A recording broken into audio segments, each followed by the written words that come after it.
Thursday, July 6th, and this is Geeknights. Tonight, oddly enough, we talk about dentistry, orthodontics, and teeth. Let's do this. You know, for the first time in my life, probably ever, I was given a day off from work that I wasn't sure I wanted. Yeah, that happens. It was because for those of you who are paying attention, I was here on Monday while everyone else was still at the beach and the boardwalk. Even though I didn't actually go to the boardwalk that day, but that's beside the point. And that was because my work made me come in on Monday, but then I had Tuesday off. To make up for the fact that that kind of sucked, I got Friday off now, tomorrow, which is great, but I don't have anything in particular to do on a day off now. I took care of it all on the 4th of July. Why don't you do all that shit that, you took care of it on the 4th of July? The only thing I could do is get a haircut, but I decided against getting a haircut. I'm going to see how long I can grow my hair. That's scary. Yeah. Well, it's reaching the bottom. Like, it's going to hit the small of my back within another month or two. I think you should go get a haircut. Well, what I'm going to do is I'm going to talk to some stylists and learn how to make it look good now that it's really, really long. Because now I'm just tying it back like I've done because, I mean, women have a million ways you can deal with long hair, do all these cool things. As a guy in the Western world, I have basically like two options. I can tie it back or I can let it not be tied back. Yeah, if you tried to make any other sort of haircut with it, it would be a woman's haircut. Now, there are male styles. I mean, just pushing it over the front of your shoulders is womanly. Yeah, though I actually wear it like that fairly often. Yep. And actually, a lot of times, if I'll wear it with like a tail, like a ponytail, but it's kind of hanging from the side, and it's, I had to post a picture of it or something. But I've seen styles that look good that aren't like that. I can't recreate them for the life of me. I have trouble dealing with my hair. I don't know why. It's just I think you're going to have to go to some place in the city that's expensive. See, that's what I'm going to do. I'm going to go somewhere and be like, all right, how do I deal with my hair and make it look awesome all the time? And they'll say, $300, please. And I'll say, sure, because I got a lot of money. Okay. You'll spend $300 in a haircut, but you won't buy a new freaking computer. I'd realized shopping. Remember how I said you can build a badass computer for less than $600? You can build a badass computer for less than $400 now. Yeah? Good God. I'm going to buy a computer real soon. All right. I mean, the thing is, last week, I made a computer on Newegg, and it was badass, and it was like $480. This week, I made the same computer, and it was $440 because the hard drive got cheaper. So I'm going to hold out until that levels off a little bit. It's going to boost back up, probably, because of this Newegg specials. That's why you got to buy it now. Well, the thing is, those things weren't Newegg specials, but now I'm watching the Newegg specials, and if the moment... I remember I designed a computer, and it came out wicked cheap because there were like 4 Newegg special items, and then as soon as those disappeared, the computer increased in price a whole bunch. Yeah. All right, anyway, also, I'd like to give a nod, and this is the benefit of going 4 nights a week, is that we can respond immediately when anything happens in the world. Ooh. Now, way back, we mentioned that we sent some feedback to Anime World Order. And just now, they responded. They did their episode, and they cut out the part where they talk about our feedback and made a separate link for it. Yeah, they seem to, whenever they do something incredibly long in their episode, they cut it out and make a separate MP3 of it. And that's what they did with their response to our audio feedback. Now, one, I like that, and I think I'm going to do that for our How Computers Work series. I'm going to cut it out from the news and the things of the day and make it just a separate thing. But anyway... first off, I love their feedback. We linked to it. I suggest everyone listen to it because I was very happy with it. It was incredibly entertaining and humorous. Yes, because I will say now, in the interest of full disclosure, that about 20% of the things we said in the feedback were very specifically crafted to elicit anger, and we were curious how they would react, and they reacted awesomely. And also, I have one tiny clarification because he was paraphrasing me in the email, which is great because I wrote a freaking long-ass email. Yeah, that's one thing is that a lot of the things they said we had already rebutted in email, but then they didn't always go to the email to get the rebuttal. I think we really need to arrange a final showdown on Skype, do a cross-podcast thing to finish this off. Now, if we can arrange that, we're going to have all of our equipment at Otakon. And we'll do it there. And, I mean, we have a mobile rig. We can just throw down. And maybe, depending on the panel, we might be able to do some sort of live adversarial things. The panel's going to be huge. All right, but that's all beside the point. Hopefully it'll be huge. It could be just one guy showing up. But we're so glad you guys responded in the way you did. You said a lot of interesting things. The guy, Chris was his name, who you had up there. he gets 1,000,000 points for knowing what the hell Big Fire is. I don't know if it's still around, but as of 5 years ago, it was still going strong at OhioCon. I don't even know if that was technically a big fire, but I think it was. It called itself Big Fire, and the dude who told us about Big Fire told us about it at that con and then disappeared knowingly. Yeah, so we'll see if, who knows. But I gotta say, that we're gonna talk more about this on the anime episode, but I had no idea that your cons in Florida don't have the after parties, and I'm really sorry. Yeah, it seems like a lot of the things are, as you said, we like something and you don't like it, or it just sucks for you in Florida, or you just suck.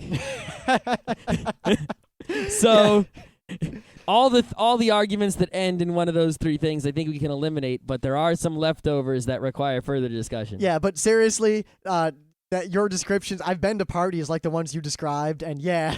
The good parties, you just gotta meet the people and find the cool people who will run them. And no, before you say, "Oh, don't be shit talkers," we don't run them anymore. We don't have time for that. Nope. Though, if you guys want to do something at Otakon, we could lend the full backing of the front row crew, and we have run some pretty badass parties in our day. I think we should start doing something like making the podcast party at every anime con where there are enough podcasters. We've got that third hotel room. We do. It's not big enough for a real party, though. Well, it depends. We could keep it for one night next year. We got to get the Berkshire Suites if we want to do the party. Yeah, no, maybe next year, because now we have money, we don't have to worry about it. We'll just get that giant penthouse suite and do something crazy. Yep, I think we will. But I think we'll have some sort of minor, unadvertised party with all the podcasters. That would definitely be cool. Yep, because, we disagree with you guys a lot, but you guys are still awesome. Yep. I can't stress that enough. Don't think that we're trying to, we are trying to piss you off, but that's a whole different issue. It's really fun for us to do that because we can't be pissed off, and yeah. Yeah, it's kind of a hobby. We're sometimes we troll in the real world just for fun. Yep. And to make a point. Mm-hmm. But anyway, we'll talk about that more on Tuesday. Wednesday. Yeah, wait. I don't know why I say Tuesday when I mean Wednesday all the time. On Tuesday, we're going to talk about some sort of game. Yeah, I don't know what game. I don't know either. But anyway, we got some news. Okay, I'll do my news first. All right, we actually had a lot of news for once, so we had to pare it down to 2 stories. Yeah, so there's been a lot of talk over the years of Microsoft trying to kill the iPod with some other device or kill the iTunes Music Store with some service or anything like that. Now, we've talked in the past greatly about Microsoft's ventures into making hardware devices and the tricks they use and how many of those devices never actually see the light of day. Now, Microsoft now finally has something that just might work somehow. And Scott's news is one of the big reasons why it might work. Now, what they're going to do is if you use the Microsoft Music Store thing, well, here's the problem, is that if you use the iTunes Music Store, you can only play those songs with iTunes or with your iPod and nothing else. I mean, as cool as Apple is, they very much use DRM to lock customers in, which is a tactic that geeks around the world decry Microsoft for. Yeah, it's like DRM is really meant to keep you from pirating digital music that you paid for. But the Apple DRM also, the reason that Apple goes along with it is because they use it to keep you using Apple products and nothing else. Microsoft has another DRM scheme. I think it's called Plays for Sure. And Apple's is called Fair Play. And Plays for Sure is, if you make devices, you can make a Plays for Sure device. You just give Microsoft some money, I think. And, there are a lot of Plays for Sure players and Plays for Sure, softwares and all sorts of things. There's only one Fair Play player, and that's the iPod. So it's really hard to compete when people are using, the iTunes Music Store to try to sell songs that are Plays for Sure. And yeah. So, and it's also hard to sell players that aren't iPods because people who buy things in the iTunes Music Store pretty much have to use an iPod. The next Microsoft music buying thing, whatever they want to call it, what they're going to do is when you install that, it's going to look at your iTunes and it's going to see what songs you've bought and give you those songs for free. Yes, and it's really to the point where Microsoft is going to pay to have these songs licensed through their method and give them to you. Out of pocket. Basically, Apple is you're now going to be able to buy something on iTunes, then go to the other program, get it for free because you just bought it in iTunes Music Store, and then put it on your Plays for Sure player instead of your iPod. But it doesn't violate any sort of terms of service or DRM or anything because they're not cracking Apple's stuff. They're just giving you the same song from their system. Yep. It's, in my eyes, I mean, this is going to sound strange, but despite the fact that I really dislike Vista and a lot of things Microsoft does, in the last year, I have really gained a lot of respect as Microsoft is really, they're not stupid. They realize that if they continued on their previous track, they're putting open document in Word now. I think they realized if they continued on their previous track of evil, evil, evil, they really were going to be destroyed. And they're not stupid people. They know what they're doing. This is a brilliant, brilliant idea that I never would have thought of. Yeah, it's like, it's really hard to crack Apple's DRM. We cracked it once, but since then, the only real way to crack it is to burn a CD and then rip the CD and that sort of thing. So, finally, we found a legitimate kind of way, not to crack the DRM, but to, get the songs that you paid for in some other format.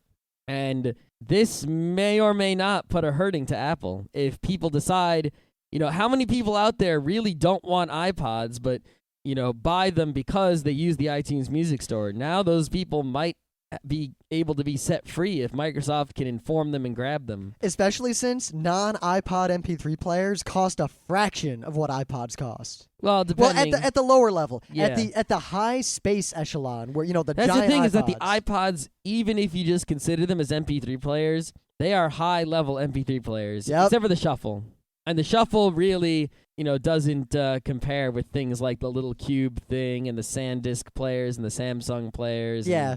But, I mean, at the load, like the Nano 2 gig is very high quality, but you can get 2 and 4 gig players for like $100 less. More like $50 less. The other thing I is found some for $100 less. it's tough because some of those One don't was- have all the same features. Oh, no, as the they don't. Nano. One of them was actually an iPod Nano bootleg. Yup. It was straight up a bootleg. I thought about buying Like it. some of them don't have the color screen. Some of them don't do all the other things the Nano does, like show pictures, and there are other things that make the comparison a little wonky. But I'm not saying that there's no reason to get iPods, because one, I got an iPod, and two, iPods have a lot of slick stuff. Yeah. The other thing is that of course, no matter what player software combination you're using for podcasting, iTunes iPod is the easiest, best way to do it with the least effort and the most slickness. Yeah, I mean, for all the trouble we've had with other Mac things, iTunes just works. It just works real well. Yep. Okay. All right. Now, my news actually is very related to this in that, and this actually came up when I worked for the IT department at the Rochester Institute of Technology, the group that, supports the network and all that stuff. What happened is that RIT was considering purchasing from, some outside entity access to a commercial MP3 or music download software service for the students and providing it to them for free. And a lot of universities have been doing this in order to, one, stave off RIAA lawsuits. And in fact, in many cases, it's been shown that the RIAA was behind closed doors subsidizing and funding these things to try to get kids hooked. The idea is that if you give kids like the new Napster or all those things for free while they're in college, one, maybe they won't pirate things, thus removing liability from the school, and two, maybe when they leave, they'll keep paying for these things. The news that has come out as these things have been implemented is that almost no one uses them. Now, Gee, I wonder why. BitTorrent. Now, I find this interesting in that it proves a very valid and important point when it comes to buying online music. The only exception is, so far, iTunes. And even the iTunes Music Store, it's doing very well, but it's not even putting a dent in illegal downloading. Consider this. The student now has a choice between free and free. The competition is between two free things, one of which is illegal and could put you in jail. Or Not jail, but could cost you a lot of money. It could put you in jail depending on how you go about it. Yeah, but it's most likely just going to cost you a lot of money if you get caught, which is like a 1 in something chance, according to that insurance company. Yeah. And the other system is a system that normally people pay for. Now, you'd think the system people pay for would work better. But these systems with their DRM, it's at the point where even if these systems are free, it's still more convenient and better to use the illegal bootleg pirate shady way. And take the risk. So in that case, who do these companies expect to pay them? I mean, iTunes is doing very well, but all these other services are just crap. And yet the RIAA is bullying colleges into paying for these services for their students, even though the students don't want them, in order to stave off lawsuits. And it's in other words, they're going around to colleges and threatening them and then taking money from them. It's, blackmail. It'd be a shame if something happened to your school here, eh? Yeah, it's almost blackmail. It's like they go to a school and they say, give us money or else. And the school gives them money, and then they say, here's what you got for your money, and then no one there uses it. Now, it's like if I come to your house with a vacuum cleaner and I say, hey, did you steal any vacuum cleaners lately? I might report you to the police. Here, I'm going to sell you this crap-ass shit vacuum cleaner that you'll never use, and you're going to take it, or else I'm going to call the cops on you. So the guy goes, fine, gives me $10, takes the shit-ass vacuum cleaner, throws it out. And, you can't go up to someone's house, threaten them for money, or force them to buy something from you. Well, you can. It's called racketeering, and it's a very profitable business. It's a very illegal business. They're using illegal business to stop illegal business. You can't do that. Yeah. Now, because it's not even stopping illegal business. It's just illegal business. The really telling thing, and this is just a complete aside, and I got to be kind of vague because the thing I'm about to talk about was, in fact, a closed-door discussion that I was involved in. At RIT... Now, at RIT, they have issues with, social problems, but when it comes to technology, they know what they're doing. RIT... everyone at the school knows what they're doing. If you walked into the quarter mile and yelled, I need help with Ubuntu, 100 people would walk over. If there were 100 people there, maybe 10 guys. Yeah, and half of them would say, nah, you should use Debian, and nah, you should use SUSE, nah, blah, blah, blah, blah, and then they'd start an argument about kernels. Yeah. And now... when it comes to technology, they're smart. They're the premier IT school. They were the first college to have an information technology program. They were the first ones to get it accredited. They basically wrote the accreditation process for information technology. At least they say they did. Yeah, but there's a lot of merit to that. And in regards to computer science, they're very well recognized. Mm-hmm. They know what they're doing.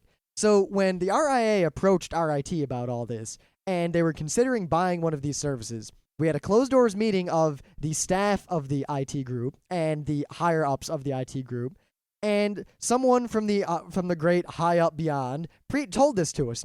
Here's what we're thinking of doing. What do you think? And then at the end, they asked, all right, nothing we say leaves this room, which I'm not going to give names or anything. What are your honest opinions? Because we know you all download.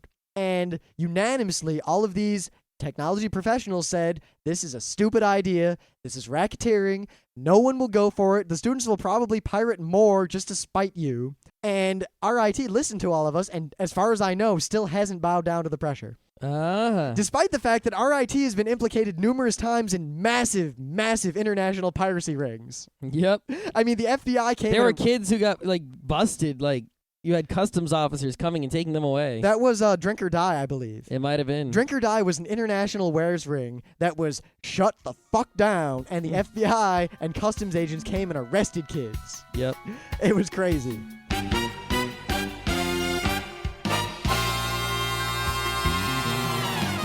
That is the thing of the day. That is the thing of the day. All right. I found this kind of randomly. And Fuck you. All right, I guess there's an aside. If you haven't seen the movie Snatch... Fuck you. Yeah, one, fuck you. Two, go see it immediately. And drop then what you you're will know doing. the answer to the question, that is the stone. That is the stone. Anyway, I found this kind of randomly. I didn't see anything better, and I thought it was cute and cool, so it's my thing of the day. For some reason, there's this crow, and he's standing around in the grass. Protein robot? No, this black crow, like raven kind of thing, a black bird. He's sitting there. And then there's this bunny rabbit, and he's just sitting there. And this rabbit doesn't seem to like this crow, so he rushes it, and he attacks it, and the crow goes, oh, shit, and flies away, and then lands right back down. And then the rabbit attacks it again, and the crow flies up and flies back down. And it's just this rabbit chasing after this crow, and this crow running away, but he won't fully run away. I don't know if there was something around the crow wanted. There might have been something they both wanted to eat. But they're not animals that eat each other or can really fight No, each other. and they're so not just- animals that eat the same things. No? What do you think rabbits eat? Vegetables. What do you think crows eat? They might eat a vegetable. They usually harass gardens for Crows? like, corn and shit. Crows don't eat grass. No, they don't eat grass, but remember on Winnie the Pooh, the rabbit guy would always have the crows in his garden eating his vegetables. Because the rabbit has a garden. There you go. Rabbit versus crow. The thing in is, Winnie the Pooh. it's like this clean grass field, and this rabbit and this crow are just kind of fighting. And then finally this other crow comes, and the rabbit's like, oh, crap, and he runs away. It was just a weird video, and It really makes you think about different combinations of animals that you never see together. Like, have you ever seen like a monkey encounter a midget. a shark? I really want to see a monkey encounter a shark. Yeah, or like a monkey versus an octopus, or a snake versus What, you take a monkey, you give him a knife, you throw him in a cage with like a lion and a midget. or like a snake versus an eagle, or something like that. We saw a scorpion versus a much larger scorpion in Jarhead. we did. I don't know why that guy bet on the really tiny scorpion. I don't know. I think it's because it was his scorpion. Yeah, But he was pretty dumb. he was crying. Yeah. I wish there were more scorpion fights in that movie. You know what? Like in the shower with the cricket fights. I was about to say the cricket fights in the shower. Yep. That's another movie everyone should see. The shower. In fact, there's a bunch of people who have asked to be added to my friends list on Netflix, and I haven't added you because I'm lazy and I forgot. I'll get to it as soon as I do, and then immediately add the shower to your list and then watch it. Yep. Anyway, Scott has also got an animal-related thing of the day. Well, you see, there's this. It's a video from the bottom of the sea. There's a hole in the bottom of the sea. There's a hole in the bottom of the He sea. lives in a pineapple under the sea. No, that one's no good. I hate SpongeBob so much. Anyway. Anyway. There's So at the bottom of the sea, there's like this spongy coral mass, and you're looking at it, and then all of a sudden, it's an octopus. Ooh. It's all chameleon, but not just like a chameleon that's you've seen chameleons before. They're pretty good at matching their surroundings by changing the colors and patterns on their skin. But they're not perfect. I mean, they're just they get close. This octopus is like, goddamn, they need to get some like military equivalents. He's like the freaking Predator, this octopus. The Predator. Like, seriously, Ghost in the Shell action with the invisibleness. You just got to see this. It's cool because in the video, they show you the octopus appearing, and then they show it in reverse, so you can see the octopus disappearing in slow motion backwards. And it's way cool, and I kind of want to be the octopus. It wouldn't be too bad a life. Well, you sit around the bottom of the sea, you got 8 legs, you can camouflage with anything. I and- got a girl that's got 8 arms. Anyone remember that? Anyone out there? I think I know I'm getting a hint. Octopus of Love. I don't even know what the band was called. Oh, God, from this thing. Yeah, that multimedia pack that came with like every multimedia computer back when 2x CD-ROMs appeared. Yeah. And it was a music video of this band, and they have this music video to a song called Octopus of Love. Yep. I was just reminded of it, which brought back a flurry of dark times of pre-internet. I'm reminded of all my OS2 multimedia-ness things I had on my 486 and the icon that said information superhighway that never worked because I didn't plug in my modem. Remember the days when if you saw an animated thing or a video, you'd sit there just amazed. Like, holy shit. You'd show people, check it out, my computer made a beep. Beep. Wasn't that awesome? Remember Microsoft Encarta? Oh my God. Yeah, that was the one. I remember. You could watch a piece of Star Wars with it. Yeah, the tiniest ass little piece. Yep. Anyway. In real low resolution in a little tiny box. So our topic today, if you listen to the beginning of the show, it's quite obvious, is dentistry. And teeths. Now you might wonder why we would talk about something like that. Well, It's quite simple, you see. It's Thursday. I got back late, and we couldn't think of something to talk about. And the reason I got back late is because today I went to the dentist, which is my uncle, the dentist, and then I went home, and then I came here. now independently of that, I got a call today reminding me that I had a dentist's appointment on Saturday, which I'd forgotten about because I scheduled it like 5 months ago. Yep. So we will talk about dentisting. I had to cancel that appointment because obviously we're going to Kineticon. Yep. So, all right, want to start with childhood or do you want to start with our current dentisting? I don't know. Maybe we should talk about some general dentisting, like brush your fucking teeth. Oh my god. All right, real briefly. Yeah, brush your teeth, floss. If you have bad breath, there's something wrong. If you ever have bad breath, brush your tongue. The bad breath is caused by bacteria that build up in your mouth and release nasty smells after eating the food in your mouth. So you need to get rid of all of them, which means brushing your tongue to get rid of all as more bacterias. Because if bacteria get on your tongue, they just go, wee. Yep. Also, surprisingly, flossing your back 2 teeth. Yeah. That's like a huge bastion of nasty. Floss everything. I mention this mostly because there's a guy at my work who, awesome guy, but good God, will his breath kill a fly at 100 yards. And if your breath is still bad after brushing twice a day and brushing your tongue and flossing once a day, floss before you brush, by the way. You floss and then immediately brush. Actually, I brush, floss, and then I do a real quick brush. The dentist actually told me today to floss and then immediately brush. Yeah. That's what the dentist says. So. Well, because otherwise, you floss all the gunk out, and then you leave it in your mouth. Exactly. You need to brush it away. Yeah, if that still doesn't eliminate bad breath, get yourself some mouthwash. No. That's not the greatest. Get yourself to a dentist or a periodontist and have him look at you because there's something wrong. There might be something wrong, or you just might need some mints because you're. Well, I can say that I do know that mouthwash is mostly BS. It is mostly BS. It is. But it does hit. Yeah, mouthwash doesn't do a lot of the things it says it does, but it will make your breath nice. To me, whenever someone uses mouthwash, for a long time, their mouth just smells like mouthwash. So I know, they must have had a problem. Maybe, remember but those, at least they're doing something about remember at OhioCon when, what's-her-name gave us those mouthwash strips? Oh, yeah. Those things, that was like putting a Clorox wipe on my tongue. They're real strong and painful. And it served no purpose. My mouth tasted like Clorox for like the next day. Yeah, go with an Altoid. That works. Altoids work. Double mint gum freaking works. Gum actually works real well. Yeah, in fact, gum has a lot of beneficial properties if you chew it. Yeah, I mean, saliva does a lot to clean your teeth. A lot. Also, the action of the gum. And actually, if you have minor amounts of heartburn or indigestion, chewing gum, well, mostly indigestion more so than heartburn, chewing gum can help because it stimulates the production of saliva and it stimulates the production of acid in the stomach. Mm-hmm. So you can... Because your body thinks you're chewing when you're really not. It's kind of the same reason that diet soda is bad. Because you drink diet soda, your body thinks the calories are coming in and they're not, and then you get hungry. And you actually end up eating more. Yep. But yeah, chewing gum is great as long as it's not, sugary candy gum, which will not do anything good. Now, Scott, unless you chew it until it loses all flavor. Yep. Scott and I use very different toothpastes. I use Aquafresh because it tastes good. I use any baking soda and peroxide toothpaste. I don't care what brand because it tastes good. Yep, I actually asked the dentist today because basically I'm sitting there and they're like, we recommend Colgate Total. And I'm like, what? How much do they pay you to say that? Yeah.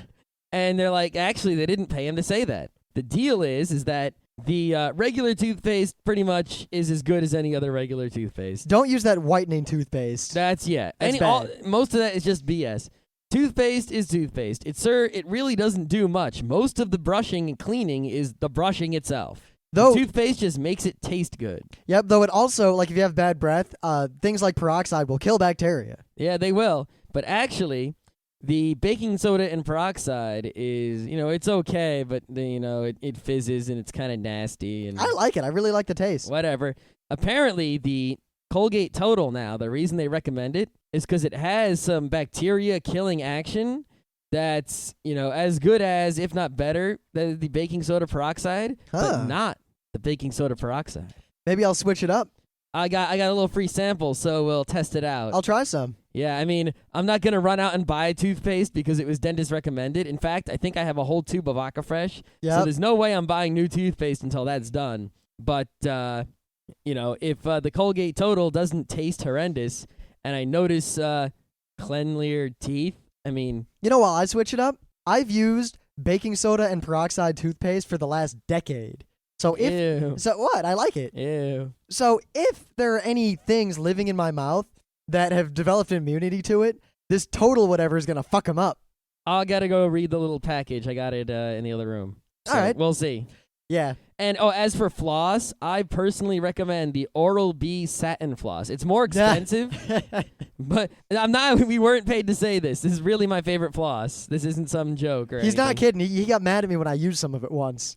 Did I? You were like, you used my floss. I was like, yeah, and you said pay me, and I gave you a penny. I don't remember that, but okay. I was in Colony. Yeah, anyway, that might have been when we were poor, so yeah. Yeah, because I ran out of floss. And Yeah, it's a slightly more expensive floss than, normal floss, but it slides on the teeth nicely. It's not that unwaxed floss, just so hard to get it between the teeth and it hurts. And I'm indifferent. I use whatever floss I got. oh, and also the satin floss, not only does it feel really good, but it's all minty and fresh and it's really sturdy and it can really scrape the teeth really nicely. Yeah, I got to say one time, because it's gone now, but I had a filling, and the filling had a tiny sharp edge that eventually wore down.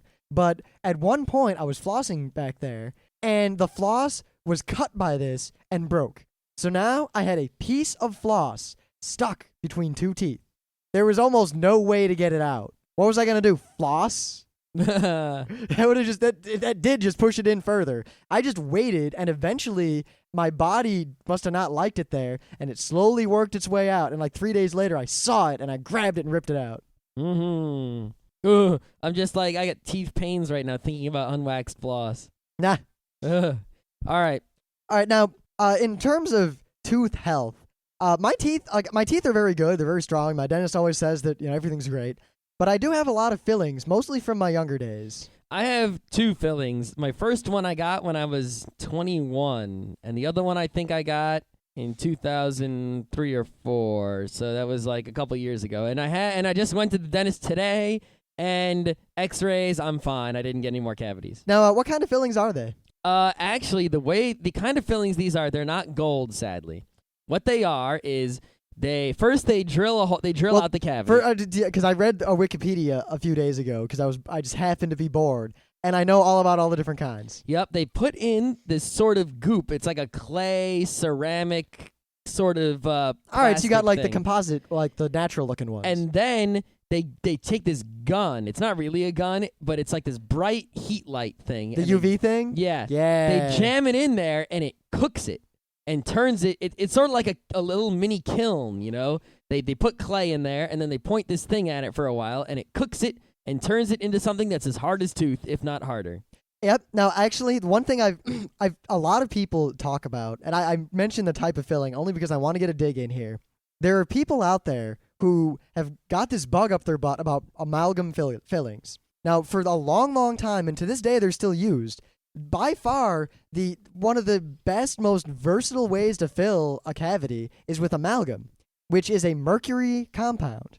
And crazy people think that this is dangerous somehow, even though for 40 years, if not longer, there have been countless studies showing that this is completely untrue and it's a fabrication. See, this is always the problem is sometimes people don't have common sense and it's like, God, what's wrong with you? And sometimes people do have common sense, but the truth is contrary to the common sense because it sometimes is. Yep. And then you're like, God, what's wrong with you? Yep. Going with the common sense. Dental amalgam is perfectly safe. You could swallow like a handful of those fillings and you would have almost no ill effects. Except for an upset stomach. Yeah, as you would get if you swallowed any handful of metal. Cut up esophagus. Now, actually, because I had good insurance, and for all the cavities I got, which I can talk about why I got them later, but I had the choice between getting composite and amalgam for all the ones in the back. For the 2 I have in the front, they gave me composite because anything else would look really ugly. If one of my front teeth was just this gray thing. Mm-hmm. Amalgam lasts longer, and it's more durable. It's also a lot cheaper. I forget the exact numbers, but I saw a study that showed that amalgam fillings last an average of 15 to 20 years before they start to need to be replaced, and composite lasts 5 to 10 years. Yeah, the dentist did a good job of, pressing on all my molars to check if all the fillings and the sealants were all intact. Yeah, because I got some really old fillings, like from shortly after my baby teeth fell out and my new teeth came in. Yeah, but replacing a filling isn't so bad as getting a new filling, because you don't really need the drilling. The filling just kind of falls out. And actually, they just put the more goop in there and cook it again. I thought this was really interesting. The composite fillings require less of the tooth to be drilled out. Mm-hmm. To make an amalgam, they drill a bigger hole and they stick it in, and it lasts a lot longer, But the composite, while it falls out in 5 or 10 years possibly, you only need to make a slightly larger hole to put a new one in. Yep. I still prefer amalgam just because they're really durable. I want to go to the dentist as little as possible. I also want to go to the dentist as little as possible, but as little as possible is once a year to get a cleaning. Yeah, I go every 6 months. I would go every 6 months. I don't think my insurance pays for twice a year. Yeah, mine does, and I do it only because I have a history of difficulty with teeth due to a number of reasons. I have a history of not difficulty with teeth because I don't drink soda.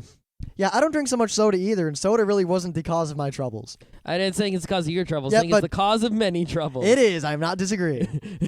But for 8 or 9 years when I was young, I had braces. I also had braces. I had braces for almost twice as long as any kid has braces. I had them for a long time. I had them, for 3 years or so, and then they took them out. And then it came to light that orthodontist sucked ass, and they didn't really work.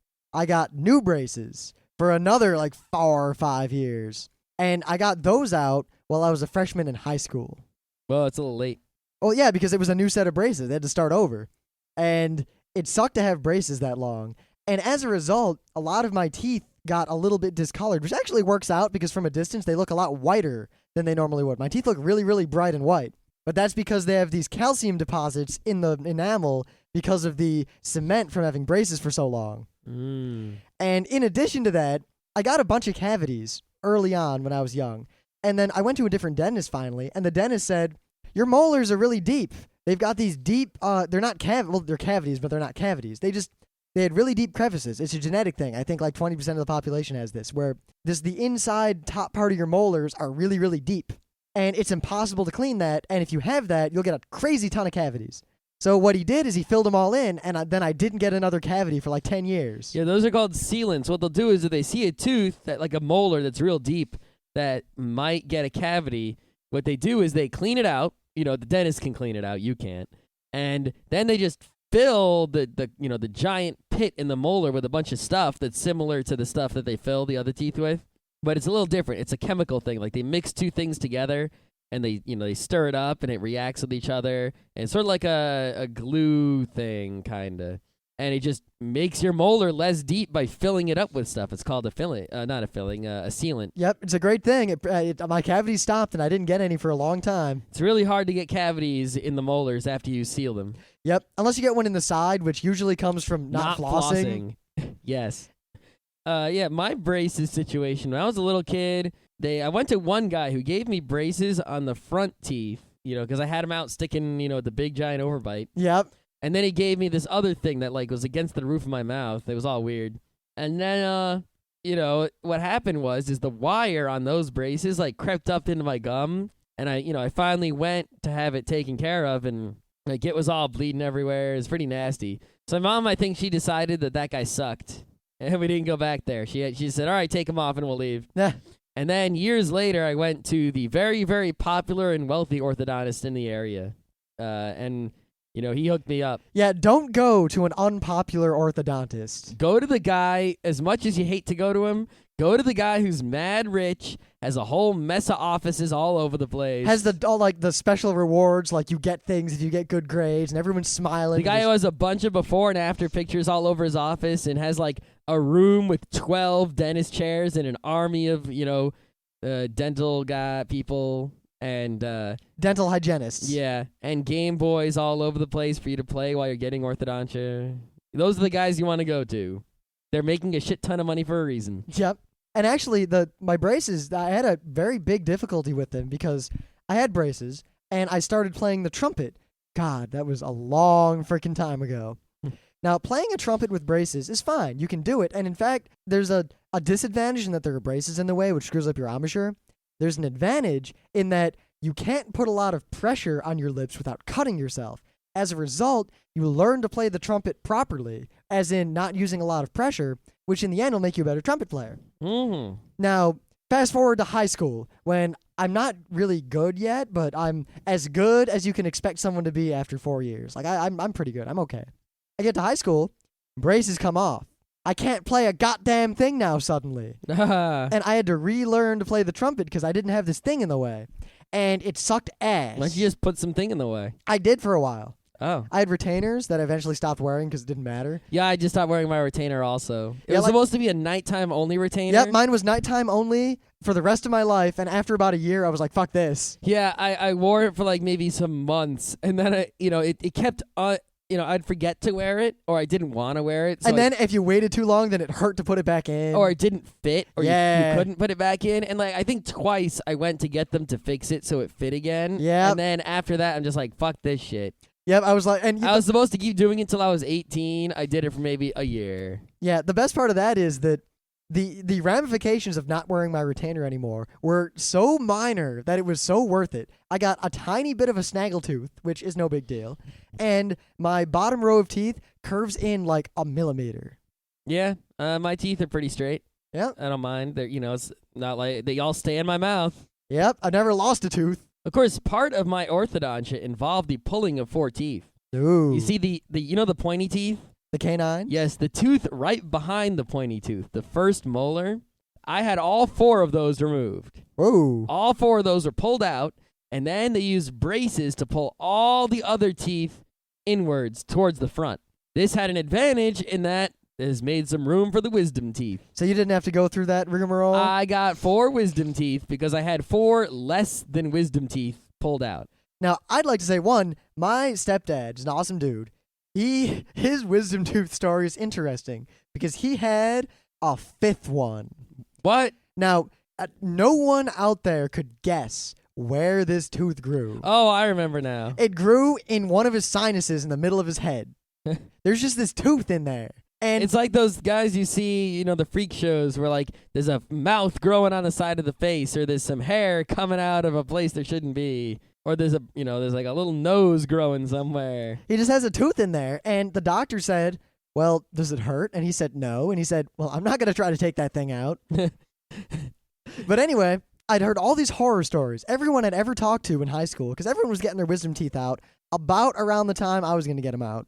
The span of like 11th grade through. Wait. Does he put food in his nose and chew it? No, it's not visible. Like, it's totally subsumed by flesh. Yep. But between about 11th grade and maybe sophomore year of college seems to be like the window when a lot of people get them out. Mm-hmm. And everyone had a horror story, and it sucked, and it was painful, and they were like out of commission for a week, and I'm not looking forward to this. So I go in, and first of all, I had a dentist who used the gas. He was a big fan of the gas. All the dentists, my uncle's a big fan of the Novocaine. Yeah, I like the Novocaine. He just gets a big giant-ass needle and shoves it right in there. He's like, aha, now you can't feel shit. But what he did is he gassed me, right? And this is the first time I'd ever been under anesthesia. I've never been operated on, other than... I've never had anything but local anesthesia. I gotta say, it was an interesting experience because they put this thing over me, and they said, breathe it, and then I woke up in my house the next day. Like, literally. And I remembered these crazy dreams, and I felt like I had been gone on adventures for years and years, and I woke up in this strange place, and I was like, it's my downstairs living room. And I was like, oh yeah, this is my real life. Not all that. And then I forgot all of it. Like, I had all these crazy dreams and like this epic life, and all these details, and they fled from my brain over the span of about 2 minutes. That's why people do drugs. Yeah. But you know what? The next day, I went and played softball. I was fine. There was no pain. Well, granted, there was no pain because I was taking a lot of painkillers that the dentist gave me. But I went and played softball the next day. Of course, the drawback of that was I got hit in the forehead with a line drive while I was pitching. And I didn't even feel it because of the painkillers. No. And they were like, are you okay? And I was like, probably not, but it doesn't hurt. And I went and sat down for a while. Yeah. When I had those 4 teeth pulled, I was a little kid, and I was all like, oh my god, oh, it's gonna hurt, oh my god, no. And it really only hurt when they gave me the local anesthesia. Now, did they give you the shot, or where they have the thing that looks like a needle, but they just like push goop onto it, but the goop still hurts? Actually, what they did is they had Q-tips with goop, and they put the goop into anesthesia you from the local anesthesia that's coming. Yeah. Then it's a thing that looks like a needle, but it's not goop that it squirts, it's a liquid. And they get real close and they squirt this liquid all over, and it pretty much numbs you the fuck up. And they did 2 teeth, and then they did the other 2 teeth, and yeah, it wasn't pleasant having them pulled, but that was because I was a little kid, and it really didn't hurt any more than like a filling, because it's the same anesthesia basically. Yep. But the pulling was sort of strange and just irritating and weird and kind of woo. Like, oh my God, he's pulling out my tooth like it's a corn on the cob or something. Actually, I got a funny story from when my first baby tooth fell out. I remember this very clearly because this tooth was moving around all the time. And everyone was telling me my teeth were all going to fall out. And I was real young, and I'm not sure I was cognizant of the fact that new teeth were going to come in. And the tooth, like, it kept moving around. I kept poking at it. But I was, like, afraid to pull on it because I was afraid it would actually fall out. Mm-hmm. And eventually it fell out one day. And I was like, ugh! And I stuck it back in. And I kept it in there for a couple more days before I couldn't keep it. I kept putting it back in and, like, holding it there with my tongue. And eventually it was just like, it fell out. My mom was like, oh, your tooth fell out. And I was like, crap, she knows. And then she was like, now maybe your new one will grow in. I was like, new one? Oh, okay. And then I didn't care, and I was waiting for all my teeth to fall out to get money. Yeah. Wow. I remember when certain teeth fell out, like they would be dangling by a thread, and I would like spin them around and put my tongue in there. I would do that. I'd spin around and show people, and they go, ew! Like I had teeth that I would point at like perpendicular 90 degrees from my face, pointing straight forward, and that was fun times, but I'm glad they're over. I remember there's a kid in my elementary school who actually believed in the tooth fairy. And whoa. And it turned out that actually a lot of people did. Whoa. And all I remember was that was the moment I thought, wow, my friends are all dumbasses. Yeah. I didn't think dumbass because I was a kid, and I don't think I even knew that term. I don't know what I thought, but I think knew they maybe were dumb. the first time I was like, oh, tooth fairy, yeah, whatever. And I stayed up to look, and there wasn't one, and then, I think I fell asleep, though, and that's when it came. Yeah. Of course, I was a and then later I was just like, oh, yeah, all right. I was a very incredulous kid in that I never believed in Santa. It was just this thing. I actually pretended to believe for my parents because I kind of figured out what was going on, and I thought that if I let them on that they know they won't give me presents or something, or it'll suck. So I just pretended for a while, and then eventually I kept pretending for my little brother. But yeah, when I was super little, I just kind of accepted things and went. I didn't right away. I remember when my parents explained Santa Claus to me, and I was like, But see, the thing is, nothing was really ever explained to me. I just didn't really. And then, like, when I was maybe 4, I was like, and, I finally started to understand what exactly the, people were saying. I was like, yeah, Santa, okay. And then we'd be like, okay, this guy, he flies around on a sleigh and goes in everyone's chimney, but not the Jew chimneys. And I was like, yeah. Wait a minute. This doesn't sound real to me. It was before it was really explained. I just didn't care and just accepted things. And then I remember they explained he comes through the chimney and gives you presents. And I thought, and the first thing I asked was, what do you mean the chimney? Our fireplace is fake. It doesn't go anywhere. There's no chimney. Oh. And then they said, well, if you don't have a chimney, he comes into the front door. And I said, the front door's locked. Oh. Does he have a key? Oh. and as a kid, I remember setting up elaborate traps, which nominally were to catch Santa Claus, but actually I was hoping to trap my parents. So I could come down and be like, ha ha ha. Yeah, we had a chimney, but it came out into like this little black stove. It's still there. And it works, too. You know what I would have done if I were your parents and you had the stove like that? I would have gotten a fake human skull and like a Jolly Red hat and burned it a little bit and left it in there. The thing is, you were Jewish, so Santa Claus didn't come. It doesn't matter. And then open the door a little bit and then just make a funny joke. It was just like, here's your present. Day 2, here's another present. Day 3, here's another present. Yep. I think part of my incredulousness was that I went to a Catholic school because I lived in downtown Detroit, where if I'd gone to a public school, I would have been killed. Like, the schools were bad. So I went to a private school, which happened to be Catholic. And after the crap they used to try to tell me in that school, I didn't believe any adult. Yeah. Maybe So let's go back. Let's go back to teeth. All right, teeth. Teeth. Yeah. Keep them clean. Yeah. Bite things. I don't know. I don't like biting things unless it's food. I like to bite things. I know. It's good teeth exercise. I know. There have been many biting incidents with Scott.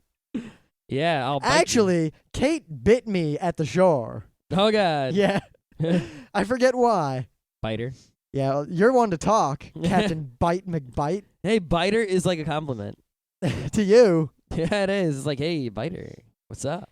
Yeah, I think we're going to wrap this up. We're definitely running out of stuff to say about biting. And Yeah, did you have any interesting dental incidents to talk about?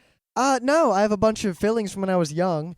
I have one filling from when I didn't go to the dentist for like 2 years because my insurance situation was dicey. So, I think the best times on Thursday Geek Nights is when we have a story. Like if we had a crazy story about how, oh my God, his tooth broke in half and then it was glued back together and it was crazy. I got two, like, all right, I got a couple. All right. All right, one. I was really big into Science Olympiad in middle and high school. I have a box full of like 40 medals from all this shit. And like we went to the state competitions and all that. And one time we went to the state competition, and a friend of mine, I don't even remember her name anymore. We won one of the medals in the state. The first time we've ever been to states, and the state medals are giant. They're these massive bronze things. They're huge fucking pieces of metal. And we were, young kids. We were in like 8th grade. So we're out at a McDonald's celebrating, and then we got to take the bus from Lansing back to Detroit, to Sterling Heights. And she's jumping up and down. And this metal bounces off her chest, goes into the air, and chips one of her front teeth in half. Whoa. Like the front half of her tooth fell off, and there's just like nerve. Whoa. And oh good God, that must have hurt. I couldn't be anywhere near her because she looked like she was in so much pain. Oh God. I would have just run away and called 911 and then... Yeah, 911 was called. There you go. And surgerying was done, and... Good God. I actually, when I was sitting in the dentist's office, there's something that really makes me cringe, is reading all those pamphlets and brochures and binders about different procedures and which one is right for you. Oh, the diseases get me more than the procedures. Oh, this is one.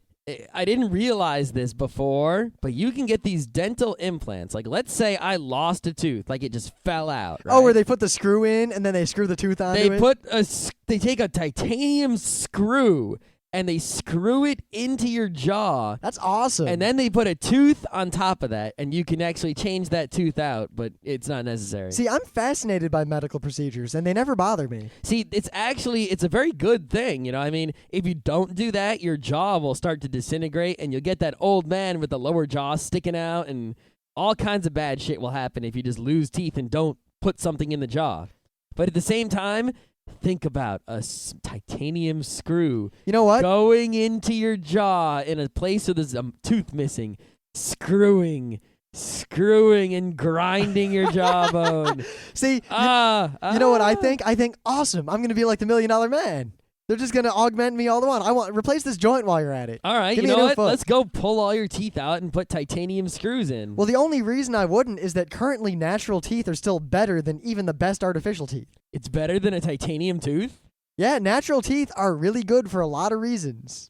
How are they better than a titanium tooth? God, I got to go dig up the Wikipedia and all that shit I read. Yeah, but I mean, if you're getting old, like an old geezer. The one argument is that putting things like that in your body doesn't like it so much, and it causes trouble. It's not perfect. It actually causes more trouble if you just lose teeth. Well, yeah, the best answer is to not lose teeth. Yes. Because also natural teeth are living things. They have feeling in them. There's little tiny holes in your teeth that go to the nerve, and that's how you feel like hot and cold and things through them. Mm-hmm. And, yeah. Anyway. But the thing is, if you're an old geezer and you're not losing all your teeth, instead of doing shitty-ass dentures, you can just replace the really important teeth with these titanium screw things. Yeah, that's awesome.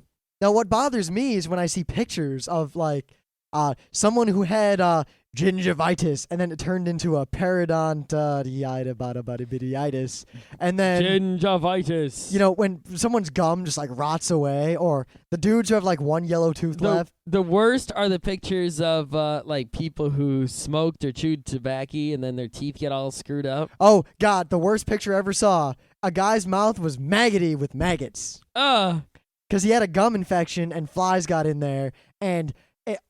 good God.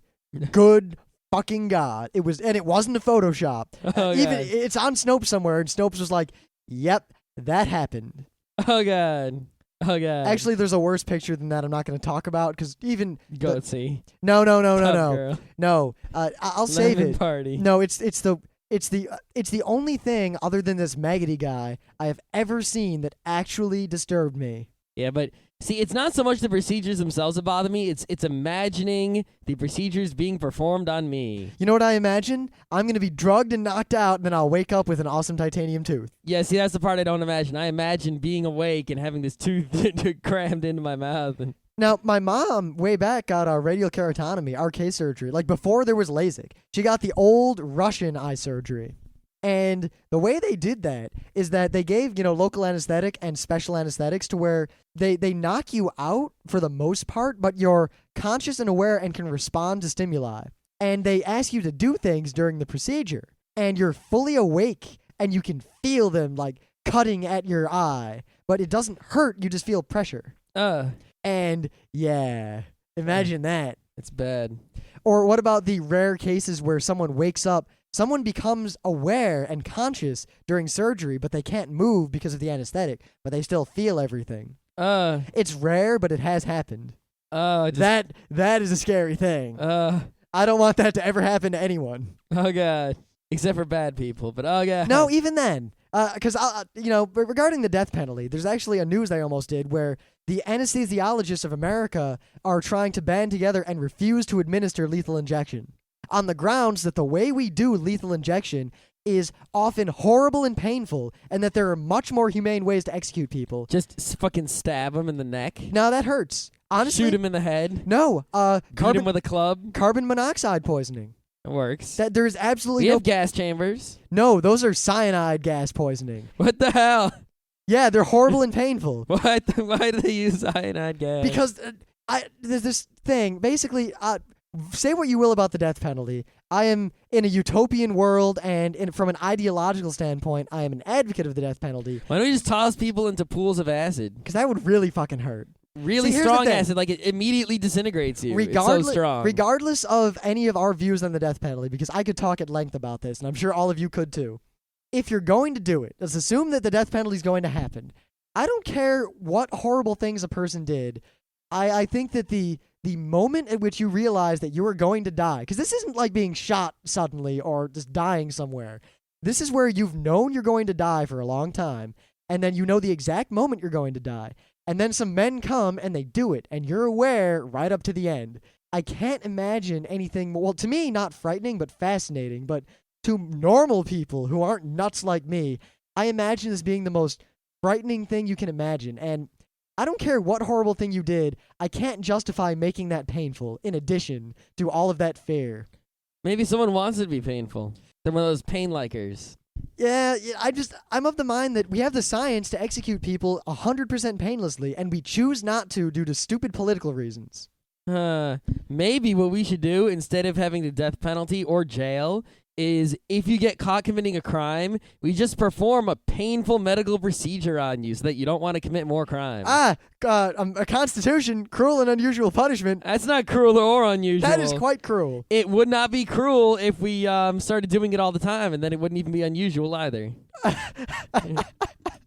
See, it's only unusual if it's not done often. What was the comedian who was like, unusual? What, like hit a guy with a ball-peen hammer until he dies? And that's not cruel either. You know what's cruel? Keeping someone locked up in a room alone for years and years and years and years. Yeah. Are we, God. Pulling out a tooth and replacing it with a titanium tooth with no anesthesia isn't cruel. What if they gave me jetpack abs? All right. We've definitely gone off topic, and we've gotten a lot of new topics for Thursdays now. We got to talk about the death penalty. We got to talk about prisons in general and punishment and the ideas of punishment and crime. We got to talk about medical procedures. We got to talk more about Anime World Order, but that's more of a Wednesday. That's a Wednesday deal. I think I think the end result is that we have to Skype with them and do a team podcast where we all discuss everything, because otherwise it's just not going to be capped off. Well, I think what I'm going to do is, and we're done with the episode. This is totally meta bits now. I'm going to read the email response I sent to them, because right after we sent them the audio response, I think it was Daryl sent us a long kind of his feedback and just general feedback and all the points they were probably going to make. And he made some of the points almost word for word. And then I rebutted that with an extremely long email.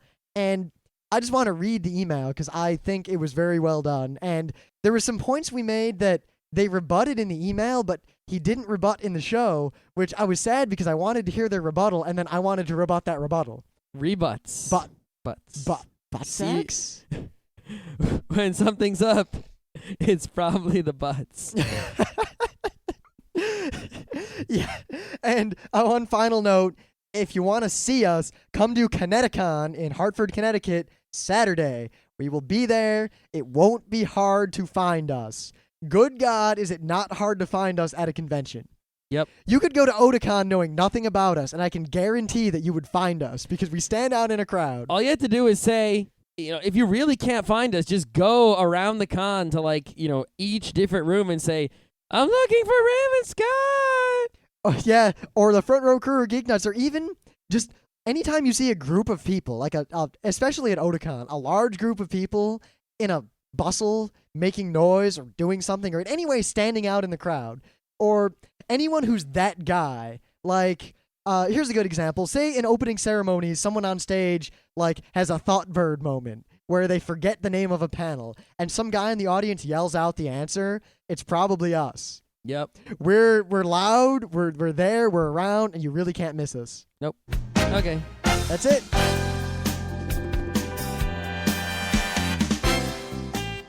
And that was Geeknights with Rim and Scott. Special thanks to DJ Pretzel for our opening theme. Be sure to visit our website at www.frontrowcrew.com. If you like our podcasts, you'll love our forums. Make sure you visit them. You can send your email feedback to geeknights@gmail.com. And if you want, you can leave us a voicemail at 206-333-1537. Geeknights airs every weeknight, Monday through Thursday. Geeknights is recorded with absolutely no studio and no audience. But unlike those other talk shows, it's actually recorded at night.